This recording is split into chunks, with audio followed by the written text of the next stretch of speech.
Hello students, मैं निखिल गुप्ता स्वागत करता हूं आपका इस वीडियो में, जिसमें हम लोग 3.2 प्रश्नावली कंप्लीट करने जा रहे हैं। 3.2 प्रश्नावली शुरू करी थी हमने लास्ट लेक्चर में। वो 4 क्वेश्चंस हमने डिस्कस कर लिए थे। यहां पर 5 से आगे के क्वेश्चंस हम लोग कंटिन्यू करेंगे। ये फॉर्मुलेज मैंने एज इट इज लिखे हुए हैं, जैसे पहले लिखे हुए थे। जहां जरूरत आएगी वहां यूज ले लेंगे। तो शुरू करते हैं। 5वां प्रश्न, एक आयताकार बाग जिसकी लंबाई चौड़ाई से 4 मीटर अधिक है का अर्ध परिमाप 36 मीटर है। बाग की विमाएं ज्ञात करो। ठीक है, तो विमाएं का मतलब होता है लंबाई और चौड़ाई निकाल के बताना है अपने को। लंबाई बताना है और चौड़ाई बतानी है। विमाएं का मतलब ये है। तो लंबाई और चौड़ाई बतानी है तो जो चीज प्रश्न में पूछे हम उसको एक्स और वाई मान लेते हैं। हमने ये डिस्कस किया था। तो देखो क्या मानोगे। माना बाग की लंबाई, मैंने प्रश्न पूरा ढंग से नहीं पढ़ा, मेन चीज बस ये पढ़ी है कि क्या पूछा था। तो जो पूछा है उसको पहले आप x और y अज्यूम कर लो, फिर क्वेश्चन फिर से पढ़ेंगे। माना बाग की लंबाई x मीटर है तथा चौड़ाई y मीटर है। ठीक है, अब देखो क्या बोला इसने। एक आयताकार बाग जिसकी लंबाई चौड़ाई से 4 मीटर अधिक है। जिसकी लंबाई मतलब x, चौड़ाई से 4 मीटर अधिक, चौड़ाई कितनी है y, उससे 4 मीटर अधिक कर दो इसको। एक समीकरण तो ये बन गई। दूसरी समीकरण कैसे बनेगी, यहां से अर्ध परिमाप दिया हुआ है 36 मीटर। आयत का परिमाप क्या होता है, देखो डायग्राम बना लो। फॉर्मूला तो याद रहे ना रहे, डायग्राम से सब कुछ पता रहता है। लंबाई हमने मानी है x, चौड़ाई हमने y मानी है। लंबाई x, चौड़ाई y, ये आयत है। पूरा परिमाप तो क्या होगा, ये प्लस ये प्लस ये प्लस ये। पूरा परिमाप मतलब पूरी बाउंड्री। अर्ध परिमाप मतलब आधी बाउंड्री। सिर्फ अर्ध परिमाप बोला है, आधी बाउंड्री चलनी है। ये चले, इन दोनों में से एक ले लिया और इन दोनों में से एक ले लिया। आधी बाउंड्री हम लोग चल गए। तो आधी बाउंड्री चले तो कितना हो गया, x प्लस वाई। तो अर्ध परिमाप कितना होगा, अर्ध परिमाप होगा x प्लस वाई के बराबर, जो कि कितना दे रखा है 36। तो x प्लस वाई का मान कितना आ गया यहां से 36। ये समीकरण नंबर 2 हो गई। 2 समीकरण हमारे पास में है। ग्राफ बना करके आराम से आंसर निकल जाएगा।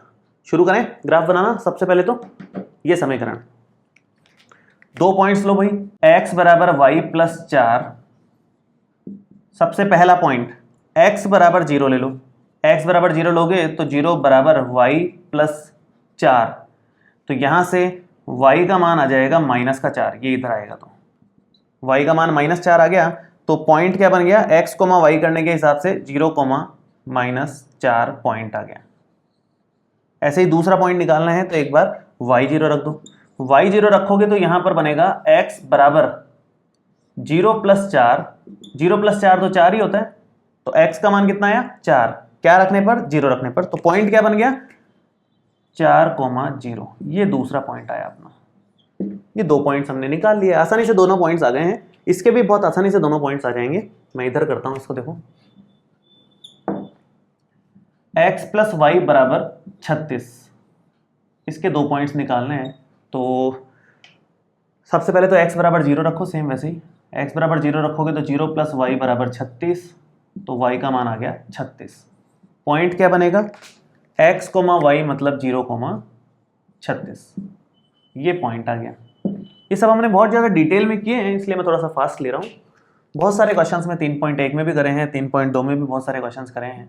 एक बार y बराबर 0 रख दो यहाँ पर। तो x प्लस 0 बराबर 36। तो x का मान आ गया 36। तो पॉइंट क्या बन गया, x, y के हिसाब से 36,0 पॉइंट आ गया। ये बिंदु आ गया हमारा। तो 4 बिंदु हमारे पास हैं। चलिए इसका ग्राफ बनाते हैं। ग्राफ बनाने के लिए पॉइंट्स क्या क्या लोगे आप, या कितनी दूरी पर लोगे, ये एक इंपॉर्टेंट बात है यहाँ पर। क्योंकि 4 है, फिर 4 के बाद सीधा 36 ले लिया हमने, तो थोड़ा सा बड़ा पॉइंट आ गया। तो एक काम करो, 10-10 का गैप ले लो, काम हो जाएगा आपका। 10-10 का गैप लोगे, क्योंकि आपके वहां पर एक बॉक्स में 10 लाइंस तो होती हैं। तो 10 का गैप लेना हमारे लिए आसान होगा अगर ग्राफ पेपर हमारे पास है तो। और ग्राफ पेपर एग्जाम में आपको मिलता है तो उसके अकॉर्डिंग ही चल रहे हैं अपन। 10 ले लिया, फिर 20 ले लिया, यहाँ पर 30 ले लिया, यहाँ पर 40 ले लिया। थोड़ा सा और आगे बढ़ा करके 50 तक पहुंच जाओ। 50 की वैसे जरूरत नहीं है, 40 तक काफी है। अब आगे ऊपर की तरफ यहाँ पर 10, ये 20, ये 30, ये 40। सेम ऐसे ही -10, -20, -30 और -40। सेम ऐसे ही -10, -20, -30 और -40, ये हमारे पास आ गया। अब बात करें 0, -4, x का मान 0, y का मान -4, तो x का मान 0, y का मान -4 का मतलब है यहाँ पर कहीं आएगा। 4 लाइन के बाद बना देना आप, 0, -4 यहाँ आएगा। 4, 0, 0 से 10 के बीच में 4, चौथी लाइन देख लो आप, यहाँ पर कहीं आएगी, ये 4, 0 आएगा। इन दोनों को जब आप मिलाओगे तो एक लाइन तो यूं आ जाएगी आपकी। ग्राफ पेपर पे करोगे तो एकदम बढ़िया से बनेगा, कहीं कोई दिक्कत नहीं आएगी आपको। यह है x बराबर y प्लस 4, ये पॉइंट हमारा है 4, 0 और ये है 0, 4, ठीक है। अब बात करें इधर 0, 36 और 36, 0 की, तो 36 हमें मिलेगा 30 और 40 के बीच में छठे नंबर पर। ऐसे यहाँ पर 30 और 40 के बीच में छठे नंबर पर, तो ये बिंदु तो है 0, 36 और ये है 36, 0। दोनों को अगर आप मिलाते हो तो ये इस तरह की लाइन आएगी और इसको आप लिख सकते हो x प्लस वाई बराबर 36, ठीक है। इनका सॉल्यूशन क्या होता है, फाइनल आंसर क्या होता है, जहां पर ये दोनों लाइंस एक दूसरे को काट रही हैं वही हमारा फाइनल आंसर होता है। अगर आपके पास ग्राफ पेपर है या आप ग्राफ पे बना रहे हो तो क्लियरली आपको दिखेगा कि ये कौन सी लाइन या कौन सा बिंदु आ रहा है। फिलहाल तो मैं आपको बता देता हूं डायरेक्ट, ग्राफ पेपर पे मैंने बनाया हुआ है। तो ये इस तरफ तो 20 के जस्ट ऊपर आता है, यहाँ थोड़ा सा गड़बड़ हो गई है, यहाँ डिस्टेंस ज़्यादा थी, यहाँ कम ले ली मैंने, इसलिए ये पास पास आ गया। बाकी ये 20,16 पॉइंट आएगा आपका, 20,16 आएगा, पक्की बात है। x पे 20 के जस्ट ऊपर जाएगा और यहाँ 16 आएगा। क्यों? क्योंकि यहाँ गैप ज़्यादा ले लिया। अगर मैं 10 इतना बड़ा लेता और 20 इतना बड़ा लेता तो वो 16 पे ही आता एकदम। यहाँ पर थोड़ा सा स्केल से आप बनाओगे तो एकदम परफेक्ट बनेगा।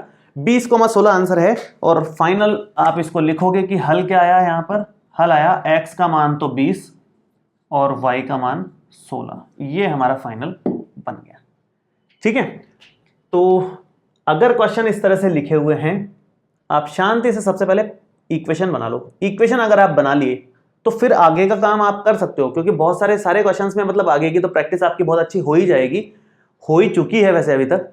मेन बात है इक्वेशन कैसे बनानी है। क्वेश्चन यहाँ कुछ भी आ सकता है, उसमें इक्वेशन बनाने का बस अपने को थोड़ा सा दिमाग लगाना पड़ेगा। वो शांति से आप बनाएं, उसके बाद क्वेश्चन तो 100% हो ही जाएगा। छठा प्रश्न शुरू करते हैं। एक रैखिक समीकरण 2x + 3y - 8 = 0 दी गई है।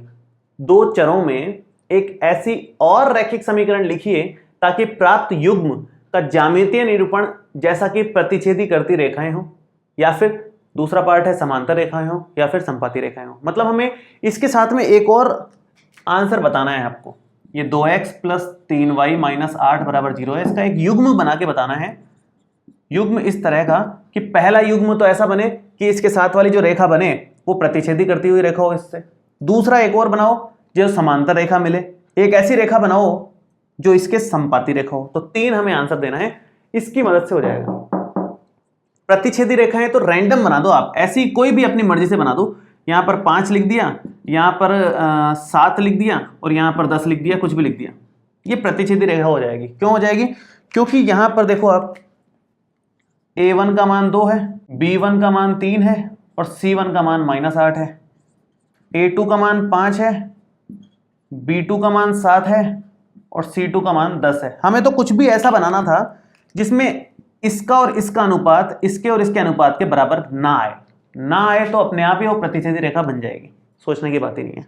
तो आप चेक कर लो, यहाँ पर a1/a2 आ रहा है 2/5 और b1/b2 आ रहा है 3/7, बराबर नहीं है। तो a1/a2 बराबर नहीं है b1/b2 के, तो अपने आप ही ये कौन सी रेखा बन गई? प्रतिच्छेदी करती रेखाएं हो गई।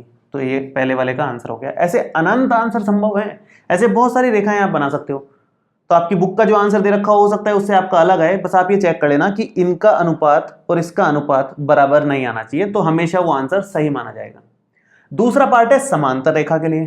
तो सेकंड, अगर आपको समांतर रेखा चाहिए और एक आपके पास 2x + 3y - 8 = 0 है, तो हमें क्या करना होता है? हमें शुरू के दो तो बराबर करने होते हैं, इन दोनों के तो अनुपात, और लास्ट वाले को बराबर नहीं करना होता है। तो लास्ट वाला कुछ भी अपनी मर्जी से ले लेंगे। शुरू के दो इस तरह से लो, या तो आप सीधा 2x + 3y ले लो शुरू के और यहां पर 10 कर दो, मतलब कुछ और कर दो। तो 2 का 2 से अनुपात 1, 3 का 3 से अनुपात 1 बराबर आ गया, समांतर रेखा हो गई। या फिर आप और भी तरीके कर सकते हो कि इस इतने हिस्से को, क्योंकि लास्ट वाले से मतलब नहीं है, वो तो बराबर नहीं लाना, इतने हिस्से को आप किसी से गुणा कर दो। जैसे 2 से गुणा कर दिया मैंने, तो ये हो गया 4x प्लस 3 दूना 6y, और इधर अपनी मर्जी से कुछ भी लिख दो, जैसे प्लस में 11 कर दिया। तो ये भी आंसर सही है, ये भी आंसर सही है, क्योंकि सभी में इसका इससे अनुपात और इसका इससे अनुपात बराबर आएगा, लेकिन तीसरा वाला अनुपात बराबर नहीं आएगा। आप चाहो तो प्रैक्टिकली करके देख लो, मैं फिलहाल आपको केवल ये वाला एग्जाम्पल का करके दिखा रहा हूं, आप बाकी कर लेना। काफी सारे हमने किए हैं इस तरह से। तो यहां पर a1 बराबर है 2, b1 बराबर है 3 और c1 बराबर -8 है, a2 बराबर है 2, b2 बराबर है 3 और c2 बराबर है 10। तो a1 बटे a2 तो आएगा 2/2, जो कि होता है 1, b1 बटे b2 आएगा 3/3, जो कि होता है 1, और c1 बटे c2 आएगा -8/10, जो कि होता है -2/5। बराबर नहीं आ रहा, बराबर नहीं आ रहा, तो कौन सी रेखाएं हो जाएगी वो? समांतर रेखाएं। मैं शॉर्ट में लिख रहा हूं क्योंकि जगह नहीं है, तीसरा भी करना है मुझे यहाँ पर, आप लोग लिख लेना। सिस्टमेटिकली एग्जाम में करना है तो इस तरह से दिखाना होगा आपको, बस बात ये है मेन, ये सिस्टमेटिक लिखा हुआ है पूरा, ठीक है। थर्ड में इसने बोला कि इसका एक युग्म बताना है जो कि संपाती हो इससे। संपाती का मतलब ये होता है कि तीनों ही बराबर आ जाए, तीनों बराबर आ जाए। तो तीनों रेशो तब बराबर आएंगे जब इस पूरी लाइन को ही आप किसी चीज से गुणा करके नई समीकरण लिख दो। जैसे मान लो इसको 2 से गुणा करके मैं समीकरण लिख दूं, तो 2 दूना 4, 3 दूना 6 और 8 दूनी 16। पूरे को करोगे तो अपने आप वो संपाती बन जाएंगे। किसी से भी कर लो, 2 की जगह 3 से कर लो, -4 से कर लो, -10 से गुणा कर दो, -5 से गुणा कर दो, प्लस का 7 से गुणा कर दो, किसी से भी पूरी लाइन को गुणा कर दो तो वो संपाती बन जाएंगे। और केवल इतने हिस्से को गुणा करोगे और तीसरा कुछ और ले लोगे तो वो समांतर हो जाएंगे। ये बात होती है, ठीक है। तो करके देख लो चाहो तो। यहाँ a1 बटे a2 करोगे तो 2/4 आएगा, जो कि 1/2 आएगा। b1 बटे b2 करोगे तो 3/6 आएगा, जो कि 1/2 आएगा। और c1 बटे c2 करोगे तो -8 बटे -16, माइनस कट गया और वापस से 1/2 ही आएगा। तो तीनों बराबर हैं, समबाती रेखाएं बन जाएंगी। सिस्टमेटिकली आप लिख लेना, जैसे हमने ये लिखा, जैसे हमने ये लिखा, जगह नहीं है इसलिए मैं ये नहीं लिख रहा हूं अभी, ठीक है। बहुत आसान सा क्वेश्चन था। नेक्स्ट 7th क्वेश्चन, जो कि लास्ट क्वेश्चन है, बहुत ही बढ़िया क्वेश्चन है, ध्यान से देखिए। देखिए आखिरी प्रश्न है, समीकरणों x - y + 1 बराबर 0 तथा 3x + 2y - 12 बराबर 0 का ग्राफ खींचिए। ग्राफ तो हम बना ही लेंगे, उसमें कोई दिक्कत नहीं है। x अक्ष और इन रेखाओं से बने त्रिभुज के शीर्षों के निर्देशांक ज्ञात कीजिए और त्रिभुजाकार पटल को छायांकित कीजिए। ये नया पार्ट है। कभी कभी इससे आगे और बढ़ा करके क्वेश्चन पूछ सकता है कि उस त्रिभुज का क्षेत्रफल भी ज्ञात कीजिए। बहुत सारे जगह ये भी क्वेश्चन भी रहता है, तो वो हम कैसे निकालेंगे? मेन काम तो हमारा ग्राफ बनाने का ही है फिलहाल। तो पहले ग्राफ बनाना शुरू करते हैं। सबसे पहले x - y + 1 बराबर 0, इस रेखा को लो, 2 पॉइंट्स बनाओ इसके और फिर शुरू करते हैं काम। सबसे पहले तो x बराबर 0, x बराबर 0 रखोगे तो 0 - y + 1 बराबर 0, -y उधर जाकर के +y हो जाएगा, तो y का मान आ गया 1। बिंदु हमारा बन गया 0, 1, x, y, ठीक है। नेक्स्ट y बराबर 0 रख लो। y बराबर 0 रखोगे तो यहां बनेगा x - 0 + 1 बराबर 0। तो x + 1 बराबर 0 होने के कारण x का मान -1 आ जाएगा। तो पॉइंट क्या बना हमारा? -1, 0। ये दूसरा पॉइंट आ गया। 2 पॉइंट्स इसके आ गए, बाकी के 2 पॉइंट्स उसके ले लो आप। उसके लेंगे तो 3x प्लस में 2y माइनस में 12 बराबर 0, ये है लाइन हमारी। और सबसे पहले तो x बराबर 0 ही रख रहे हैं इसमें भी, तो 3 गुणा 0 -2 + 2y - 12 बराबर 0, तो 2y बराबर 12 आ गया। तो यहाँ से y का मान आ जाएगा 12/2 मतलब 6। y का मान 6 आ गया, तो एक बिंदु तो हमें मिल गया x, y के हिसाब से 0, 6। बाकी का इस तरफ निकाल देते हैं। देखो दूसरा पॉइंट निकालेंगे y बराबर 0 रख करके, तो मैं एक बार यहाँ y बराबर 0 रख देता हूँ। y 0 रखोगे तो ये बनेगा 3x + 2 गुणा 0 माइनस में 12 बराबर 0, तो 3x बराबर हो जाएगा 12 के, तो x बराबर आएगा 12/3 मतलब 4 के। तो x, y पॉइंट रखोगे तो पॉइंट क्या बन जाएगा? 4, 0। ये पॉइंट हो गया हमारे पास, ठीक है, 2 पॉइंट्स आ गए हैं दोनों के, ग्राफ बनाते हैं। ग्राफ बनाओगे तो ये बनेगा 0, हमें मैक्सिमम 6 तक जाना है तो 6 तक का बनाना पड़ेगा। 1 2 3 4 5 6, ऐसे 1 2 3 4 5 6, ऐसे यहाँ पर -1 -2 -3 -4 -5 और -6, -1 -2 -3 -4 -5 और -6। शुरू करते हैं। सबसे पहले तो 0,1 पॉइंट, x पे 0 और y पर 1 जाना है, ये होता है 0,1 पॉइंट। दूसरा -1,0, x पे -1 y पे 0, x पे -1 और y पे 0, इन दोनों को अगर हम मिलाएं तो ये लगभग इस तरह से बनेगी, ये लाइन आ गई। नाम इसका ले लेते हैं हम लोग x - y + 1 बराबर 0। पॉइंट्स मार्क करो, ये है -1,0 और ये है 0,1। आगे बढ़ते हैं। 0,6 का मतलब है x पे तो 0 और y पे 6 है, मतलब ये वाला पॉइंट है वो।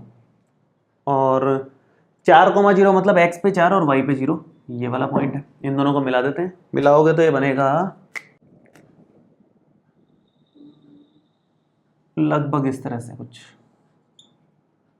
ठीक है। इसका नाम एक बार लिख लेते हैं हम लोग, जो कि है 3x + 2y - 12 बराबर 0, और ये बिंदु है 0,6 और ये बिंदु है 4,0। आपको एग्जाम में प्रॉपर लिखना है सब कुछ, है ना, सिस्टमेटिकली लिखना है। अब क्वेश्चन क्या है, क्वेश्चन ध्यान से पढ़ लेते हैं हम लोग। उससे पहले ये वाला तो मार्क करना ही पड़ेगा, ये पॉइंट। वैसे इसने पूछा नहीं है, पूछा क्या है पहले वो देख लेते हैं, फिर करते हैं मार्क। चलो ऐसा करते हैं। इसने बोला है x अक्ष कौन सी है, ये है नीचे वाली। x अक्ष और इन रेखाओं से बने त्रिभुज के शीर्षों के निर्देशांक ज्ञात कीजिए।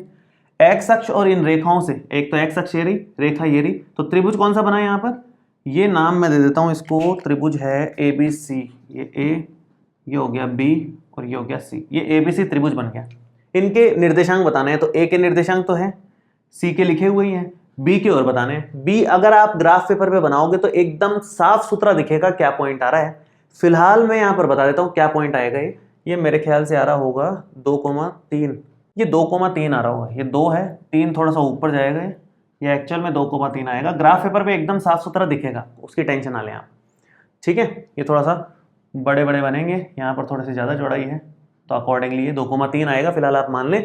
और आगे इसने बोला है त्रिभुजाकार पटल को छायांकित कीजिए, कि जो त्रिभुज बन रहा है उसको छायांकित कर लो। तो इसको थोड़ा सा शेडेड बना देता हूँ मैं, ये मैंने त्रिभुज को छायांकित कर दिया है। तो ये था प्रश्न।